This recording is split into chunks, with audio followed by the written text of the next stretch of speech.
के लिए रणनीति क्या होनी चाहिए, एडिटर्स टेक जान लेते हैं। और ईटीनाउ स्वदेश के senior executive editor Sajeet Manghat अब हमारे साथ जुड़ गए हैं अपनी रणनीति लेकर।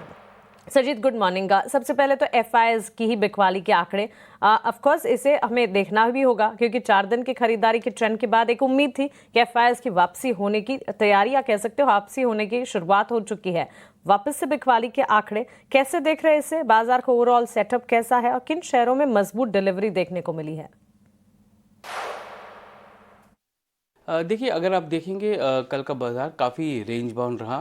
वीकनेस थी शुरुआत में और फिर आखिर में जाके ऑलमोस्ट फ्लैट बंद हुआ निफ्टी और सेंसेक्स। निफ्टी लगभग 25,150 के आसपास गया, फिर वापस आया 25,200 के ऊपर। बट हमने जो देखा कि एक रेंज बन रहा है यहाँ पर, जहाँ पर हमने कॉल राइटिंग्स देखी कल और पुट अनवाइंडिंग भी देखा। स्पेशली 25,300 पे पुट अनवाइंडिंग हो रहा है और जो कुछ जो पुट्स हैं वो अभी 25,100 200 में बिल्ड हो रहे हैं। अगर हम ऑप्शंस का देखेंगे तो 25,000 पे एक सपोर्ट आ रहा है और 25,500 पे एक रेजिस्टेंस आ रहा है। तो एक रेंज बन रहा है 500 पॉइंट का, जहां पर ये इंडेक्स रेंज ट्रेड करने की कोशिश करेगा अगले कुछ दिनों में, अनलेस कोई मैक्रो इकोनॉमिक या ग्लोबल इवेंट नहीं होता है। बट एक इवेंट जो है जो अनफोल्ड हो रहा है वो है यूएस चाइना का जो ट्रेड वॉर है। चाइना ने कल स्टेटमेंट दिया कि वो अपने अपने डिसीजन में कायम रहेंगे। इनफैक्ट चाइना का अगर आप देखेंगे तो कल उन्होंने वो भी बना दिया कि दिसंबर 1 से रेयर अर्थ्स में काफ़ी एक्सपोर्ट कर्व्स आ जाएंगे। यूएस शिप्स जो चाइनीज़ पोर्ट में आएंगे उसके ऊपर वो एक टैक्स इम्पोज करने वाले हैं। तो ये सारी चीज़ें जो है एक माहौल बना रहा है कि एक तरह से टैरिफ वॉर दो कंट्रीज़ के बीच में, और वो एक इम्पॉर्टेंट फैक्टर रहेगा अगले कुछ हफ्ते और महीनों के लिए, जब तक ये इसका सोल्यूशन नहीं निकलता है। अगर आप देखें तो एफआईएस नेट सेलर रहे हैं 4 दिन के बाद, लगभग 240 करोड़ का बेचा है उन्होंने और डीआईएस ने लगभग 2,300 करोड़ का खरीदा है। बट ये थोड़ा सा एक क्या कहें कि एफआईएस की अगर सेलिंग हो भी रही है तो कैश मार्केट में मतलब प्राइमरी मार्केट में वो बाइंग हो रही है। और वो पैसा जो है अभी जो लगभग 3.5 लाख करोड़ जो एलजी के उस क्यूआईबी के उसमें अटका हुआ था या ब्लॉक था, वो अब खुलेगा। तो वो फ्लोस भी आने की उम्मीद है आज और कल में, क्योंकि इतना पैसा जो एलजी के आईपीओ में आया है और उसको कहीं ना कहीं तो जाना पड़ेगा। या तो एलजी के स्टॉक्स में आएगा आज जब लिस्टिंग होगी, या फिर आगे जाते हुए वो बाकी बाज़ार में भी आएगा। अगर हम देखें स्टॉक डिलीवरी का, टाटा कैपिटल बहुत मोस्ट एक्टिव था। लगभग 2,900 करोड़ का उसका स्टॉक डिलीवरी, मतलब अब देखिए मोटा मोटा 2% इक्विटी जो है कल हैंड शिफ्ट हुई है, मतलब कि किसी ने खरीदा 2% इक्विटी, और मोस्टली इंस्टीट्यूशंस हैं जिन्होंने खरीदा ये। और टाटा मोटर्स का कल आखिरी दिन था, आज डीमर्जर होने वाला है, उसका पीवी अलग हो जाएगा और सीवी अलग होगा, और सीवी का जो है वो अगले 30 दिन में लिस्ट होगा। तो वो उसकी वजह से भी काफ़ी कुछ बिकवाली देखने को मिली, क्योंकि प्राइस ऊपर था और मतलब प्राइस जो है इंटरेस्टिंग वैल्यू उसका ऊपर था, और जबकि स्टॉक आज गिरा मीन्स सोमवार को गिरा था। सो वहाँ पर एक अच्छा खासा हमने देखा डिलीवरी होते हुए 1,500 करोड़ की डिलीवरी हुई वहाँ पर। इसके अलावा एचडीएफसी बैंक, आईसीआईसीआई और बैंक्स अभी भी काफ़ी एक्टिव है, इनमें सबसे ज़्यादा डिलीवरी देखने को मिल रही है। और बैंकिंग स्टॉक्स ऐसे हैं जहाँ पर अभी कुछ शॉर्ट पोजीशन बिल्डअप हो रहे हैं, कुछ लॉन्ग्स अनवाइंड हो रहे हैं वहाँ पर। तो अगर आप देखिए लास्ट 1 महीने में निफ्टी बैंक काफ़ी आउटपरफॉर्म किया है निफ्टी के कंपैरेटिव। सो थोड़ा सा पोजीशंस लोग काट रहे हैं रिजल्ट्स आने के पहले। सो ये एक माहौल बन रहा है कि जहाँ पर इंडेक्स जो है एक रेंज में ट्रेड करने की कोशिश कर रहा है 25,000 और 25,500 के बीच में। ठीक है Sajeet, good morning. Tata Motors के डिमर्जर पर आगे हम आपसे थोड़ा और विस्तार में बातचीत करेंगे, लेकिन उसके पहले आपसे ये जानना चाहेंगे कि जो एफएनओ के आंकड़े हैं वो क्या संकेत दे रहे हैं, और निफ्टी बैंक में आज के लिए क्या रणनीति होनी चाहिए? देखिए मैंने कहा जैसे कि निफ्टी का जो है एक रेंज बन रहा है 25,000 25,500 के बीच का, और वहाँ पर जो है हमने देखा कि कल कॉल राइटिंग हुई थी सबसे ज़्यादा वहाँ पर, जिसकी वजह से पुट कॉल रेशियो जो है वो घट के 0.81 हो गया। ये एक के ऊपर था फ्राइडे को, तो वो कॉल राइटिंग वजह से घटा। दूसरा जो है हमने जो एक्टिविटी देखी वो वहाँ पर देखी कि हमने लगभग 25,000 पे सपोर्ट बनता हुआ देखा, और अगर हम कॉल्स को देखेंगे तो 25,500 पे कॉल राइटिंग है जिसमें काफ़ी रेजिस्टेंस बन गया है, और 25,000 पे पुट राइटिंग है जिसमें काफ़ी सपोर्ट बन गया है वहाँ पर। तो ये एक चीज़ है। और एफआईएस का अगर हम देखेंगे तो कल नेट शॉर्ट रहे, लगभग 500 करोड़ का नेट शॉर्ट रहा एफआईएस निफ्टी में। और अगर हम उसमें भी देखें क्या नाम है आप निफ्टी बैंक में, तो लगभग 220 करोड़ का नेट शॉर्ट रहे निफ्टी बैंक में भी। और ओवरऑल अगर हम देखें तो जो लॉन्ग पोजीशंस हैं वो लगभग 7.3% के आसपास हैं, वो उतने बढ़ नहीं रहे हैं। शॉर्ट्स अभी भी मार्केट में सब काफ़ी ज़्यादा है, और ये जो रुझान दिख रहा है कि मार्केट में शॉर्ट्स ज़्यादा हैं और लॉन्ग्स कम हैं, और ये जो 25,000 और 25,500 का जो ऑप्शंस ट्रेडिंग दिख रहा है वो एक इम्पॉर्टेंट लेवल रहेगा मार्केट के लिए, क्योंकि आज एक निफ्टी वीकली एक्सपायरी भी है, तो उसमें थोड़ा सा एक्टिविटी थोड़ी सी वॉलेटिलिटी रहेगी। आपको लास्ट 45 मिनट में आपको थोड़ी सी वॉलेटिलिटी दिखेगी मार्केट में, बट मोटा मोटा देखा जाए तो ये 500 पॉइंट का रेंज है जिसमें निफ्टी मूव करेगा। बिल्कुल इंपॉर्टेंट ट्रिगर्स और इन तमाम ट्रिगर्स पर तो नजर रहेगी। लेकिन सरजीत, फिर रिजल्ट सीजन की अगर बात करें, आईटी मेजर्स के साथ नतीजों के सीजन की शुरुआत हुई, और इस हफ्ते भी ढेर सारी आईटी कंपनियों के नंबर्स हैं। अब कल बाजार बंद होने के बाद एचसीएल टेक्नोलॉजीज के नतीजे आए, और आज टेक महिंद्रा के नंबर्स, पर्सिस्टेंट के नंबर्स पर भी फोकस रहेगा। इन पर्टिकुलर एचसीएल टेक्नोलॉजीज और टेक महिंद्रा की बात करें, इन नतीजों को, एचसीएल टेक्नोलॉजीज के नंबर्स को बाजार कैसे लेगा, और टेक महिंद्रा से क्या उम्मीदें हैं? देखिए HCL tech second IT company जो अपनी नंबर्स लेकर आएगी, नंबर्स अच्छे थे, काफ़ी अच्छे थे एक्चुअली देखा जाए तो। क्वार्टर ऑन क्वार्टर देखें तो 2.4% का जो उनका कांस्टेंट करेंसी रेवेन्यू ग्रोथ है वो मार्केट को बीट कर रहा था। अगर आप मार्जिन देखें तो मार्जिन भी ऊपर बीट किए हैं, और प्रॉफिट भी 10% बढ़ा है। इंपॉर्टेंट चीज़, 2-3 चीज़ें इंपॉर्टेंट है। एक कॉन्ट्रैक्ट वैल्यू लगभग 2.5 बिलियन डॉलर्स का है, जो कि क्वार्टर ऑन क्वार्टर और वाई दोनों बढ़ा है।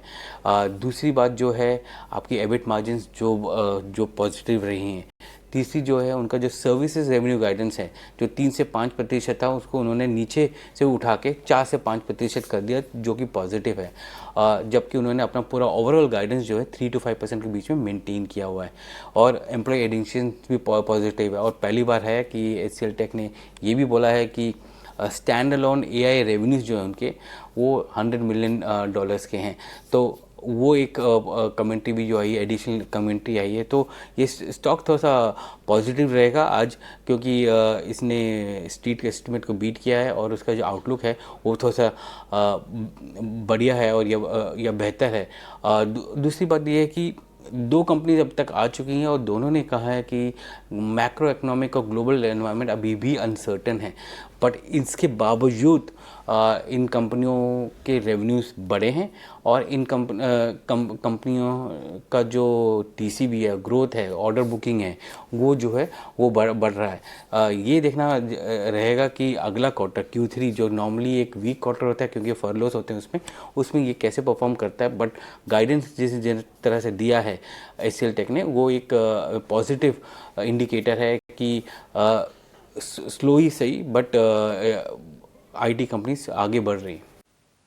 ठीक है सजीत, एक और चीज़ है, टाटा मोटर्स पर नज़र निश्चित तौर पर रहेगी, क्योंकि आज डीमर्जर के रिकॉर्ड डेट है। कमर्शियल व्हीकल वाला बिजनेस वो अलग करेंगे, बाद में उसको लिस्ट कराएंगे। तो प्रश्न ये बनता है कि क्या इस डीमर्जर के बाद ज़्यादा आकर्षक हो जाएगा पैसेंजर व्हीकल वाला कारोबार? क्या उसमें खरीदारी करनी चाहिए? और दूसरी चीज़, इन दोनों में से आपको बेहतर क्या लग रहा है? कमर्शियल व्हीकल हालांकि बाद में लिस्ट होगा, लेकिन मजबूत क्या है? देखिए टाटा मोटर्स का जो है दो बिजनेसेस हैं, एक है पैसेंजर व्हीकल और दूसरा है कमर्शियल व्हीकल। पैसेंजर व्हीकल में आपका इंडिया पैसेंजर व्हीकल्स आ जाते हैं, जो कि आप हम देखते हैं ना, टाटा की जितनी भी गाड़ियाँ इंडिया में बिकते हैं वो। उसके साथ साथ उसमें JLR का बिज़नेस आ जाता है, जो कि आपका जैगुआर लैंड रोवर का बिज़नेस है। और तीसरा जो है टाटा टेक्नोलॉजीज़ का जो स्टेक जो वो होल्ड करता है वो भी आ जाता है इसके अंदर। टाटा कमर्शियल व्हीकल्स में जब ये डीमर्ज हो जाएगा आज, तो उसमें आएगा आपका इंडियन कमर्शियल व्हीकल बिजनेस, जो कि आपके टाटा के ट्रक्स हैं, बसेस हैं, जो भी टाटा बनाती है इंडिया में, वो आ जाएगा। उसके अलावा जो है उन्होंने एक एक्विजिशन किया है इवोको का, जो कि लगभग $4 बिलियन, $4.5 बिलियन का एक्विजिशन है। वो बिज़नेस जो है अप्रैल 26 के बाद आएगा उनके इसमें। तो आज के डेट में वो बिज़नेस नहीं है, क्योंकि ओपन टेंडर ऑफर चल रहा है उसका, तो अप्रैल 26 के बाद आएगा। और तीसरा जो है उसमें टाटा कैपिटल का जो स्टेक है, टाटा मोटर्स में जो ने स्टेक लिया था टाटा कैपिटल में, आपको याद होगा कि टाटा कैपिटल में टाटा मोटर्स फाइनेंस मर्ज हुआ था, जिसकी वजह से जो स्टेक टाटा मोटर्स को मिला था वो कमर्शियल व्हीकल के बिज़नेस को मिलता है। तो ये तीनों चीज़ें अलग अलग हैं। इन सब की वैल्यूशन अलग अलग होती है। इंडियन PV बिज़नेस को लगभग 12 टाइम्स EV बाई EBITDA का वैल्यूशन दिया जाता है। JLR को 2 टाइम्स EV EBITDA का वैल्यूशन दिया जाता है। और टाटा टेक जो है अभी 20% होल्ड को डिस्काउंट पे चल रहा है, मतलब 80% उसका वैल्यू ही इसमें आ रहा है। तो लगभग टाटा मोटर्स PV जो रहेगा आज के डीमर्जर के बाद, जो 9 से 10 बजे के बीच का जो आज स्पेशल सेशन है, जिसमें CV का दाम अलग हो जाएगा, और जो कंपनी रहेगी वो होगी टाटा मोटर्स पैसेंजर व्हीकल्स। उसका दाम लगभग 400 से 440 के आसपास रहना चाहिए। स्टॉक अगर आप देखें तो 660 रुपये में बंद हुआ कल, तो 200 से 260 का जो वैल्यू है वो होगा कमर्शियल व्हीकल का वैल्यू आगे जाके। और जैसे मैंने कहा आपको कि कमर्शियल व्हीकल का जो कंपनी है मार्जिन के मुताबिक काफ़ी अच्छा है। उसको भी 10 टाइम्स EV बाई EBITDA देते हैं, 2 टाइम्स EV बाई EBITDA एविको को देंगे, और टाटा कैपिटल का स्टेक जो है वो उसमें ऐड होगा। तो वो थोड़ा सा एक वैल्यू अनलॉकिंग वहाँ पर आने की उम्मीद है जब ये आएगा। बट ये जो चीज़ें हैं थोड़ी लॉन्ग टर्म रहेंगी कमर्शियल व्हीकल के लिए, क्योंकि इवोको के लिए उनको डेट रेज करना पड़ेगा, तो डेट इंक्रीज़ होगा इनिशियली उनके लिए, बट आगे जाके वो डेट रिपे होगा। बट वो उससे क्या होगा कि अभी आपके पास 2 कंपनियां हैं, जिसमें डोमेस्टिक बिजनेस भी है और ग्लोबल फुटप्रिंट भी है।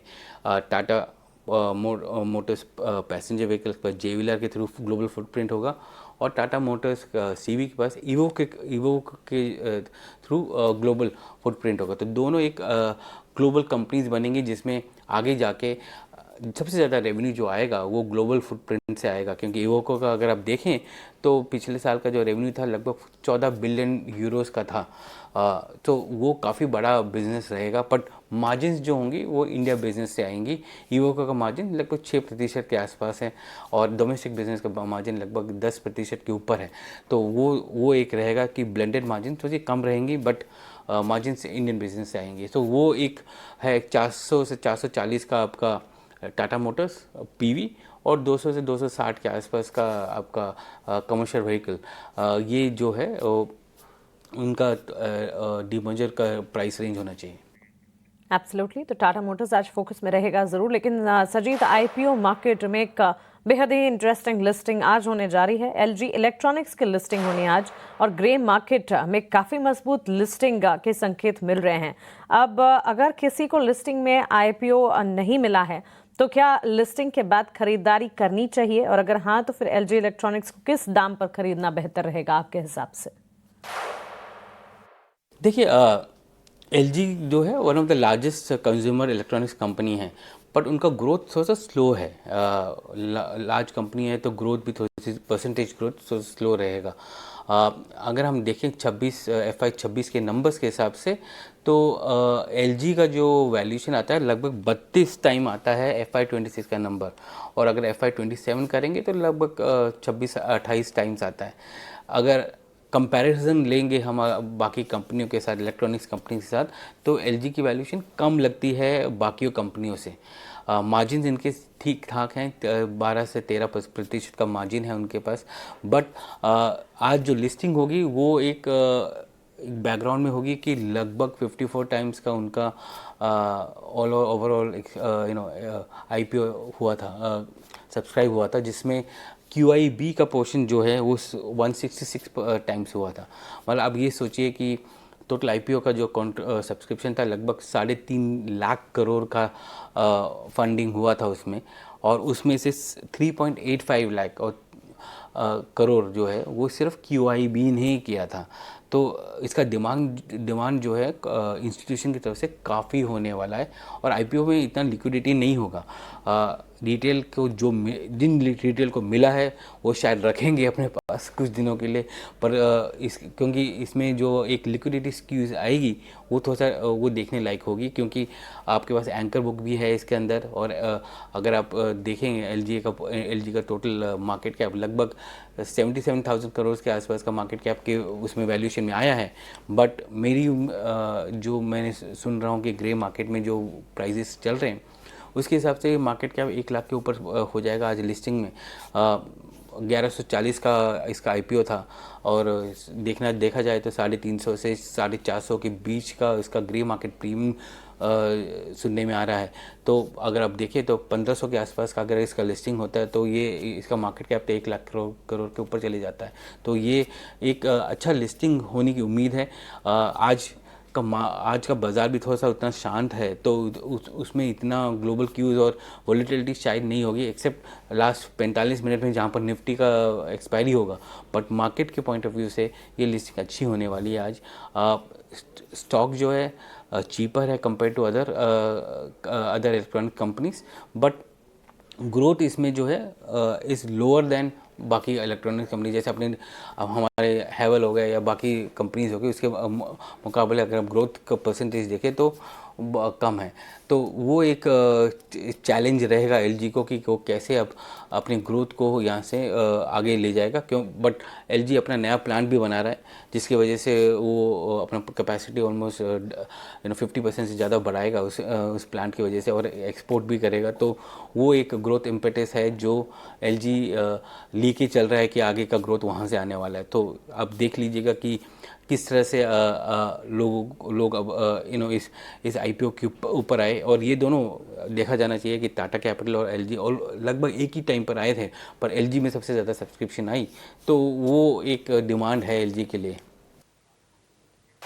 जी ठीक है सजीत, बहुत शुक्रिया आज समय देने के लिए और ये विस्तार से तमाम मुद्दों पर बातचीत करने के लिए, और इंडेक्स को लेकर, टाटा मोटर्स को लेकर, एलजी इलेक्ट्रॉनिक्स की लिस्टिंग के बाद क्या रणनीति हो, इस पर हमारे जो निवेशक हैं, जो ट्रेडर्स हैं, उनको गाइड करने के लिए।